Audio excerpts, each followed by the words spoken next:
வாழும் வரை நிழல் என உடன் நான் வருவேனே.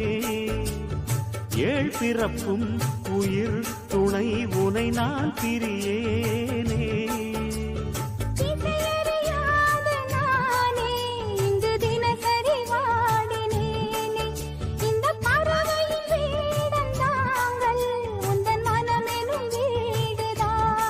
நீண்ட காலம் நேர்ந்த சோகம் நீங்கி போக நானும் தீண்ட யோகம் விளங்கிடும். பூமிக்கொரு வாரம் என்று எண்ணி இருந்தேன், பூமுடிக்க யாரும் இன்றி கண்ணி இருந்தேன். சொந்தமின்றி பந்தமின்றி நானும்